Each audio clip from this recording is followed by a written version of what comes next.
ब्रेकनंतर महाराष्ट्र अनलिमिटेडमध्ये तुमचं स्वागत। आणि आता बातमी आहे बीड जिल्ह्यामध्ये आज लोकसभा निवडणुकीसाठीच्या प्रचाराच्या तोफा थंडावणार आहेत। महाविकास आघाडीचे उमेदवार बजरंग सोनावणे यांच्या प्रचारासाठी शरद पवार आज बीडमधल्या छत्रपती संभाजी महाराज क्रीडांगणावरती विजयी संकल्प सभा घेणार आहेत। दरम्यान राष्ट्रवादी शरदचंद्र पवार पक्षाचे आमदार संदीप क्षीरसागर यांनी मुंडे बहीण भावावरती टीकास्त्र सोडले। नेते आमच्या सोबत नसले तरी पवार साहेबांच्या विचारांचे लोक आणि कार्यकर्ते आमच्या सोबत आहेत, असा विश्वास संदीप क्षीरसागर यांनी व्यक्त केला।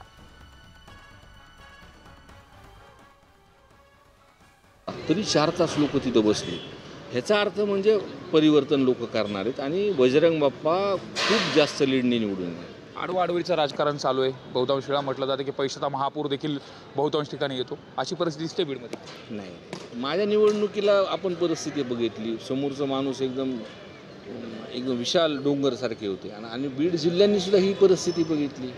अनेक निवडणुकीमध्ये दिग्गज पैसेवाले उभे राहतात, पण लोकशाहीमध्ये जेव्हा जनमत सर्वसामान्यासोबत असतं, भूमिकेसोबत असतं, तर निवडणुकीमध्ये काहीच अडचण येत नाही।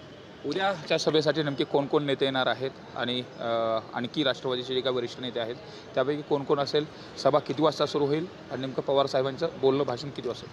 उद्या सुमारे 2चा वेळ आम्ही सभेला दिला आहे। आदरणीय साहेब येणार आहेत, आदरणीय जयंत पाटील साहेब येणार आहेत, आदरणीय अनिल देशमुख साहेब येणार आहेत, टोपे साहेब येणार आहेत, मित्र पक्ष रजनीताई पाटील जे काँग्रेसच्या नेते आहेत ते सुद्धा येणार आणि मित्र पक्ष जे आहेत त्यांचे सर्व सहकारी, त्यांचे सर्व प्रमुख या सभेच्या निमित्त येणार।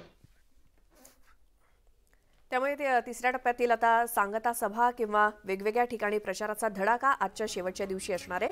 या सगळ्या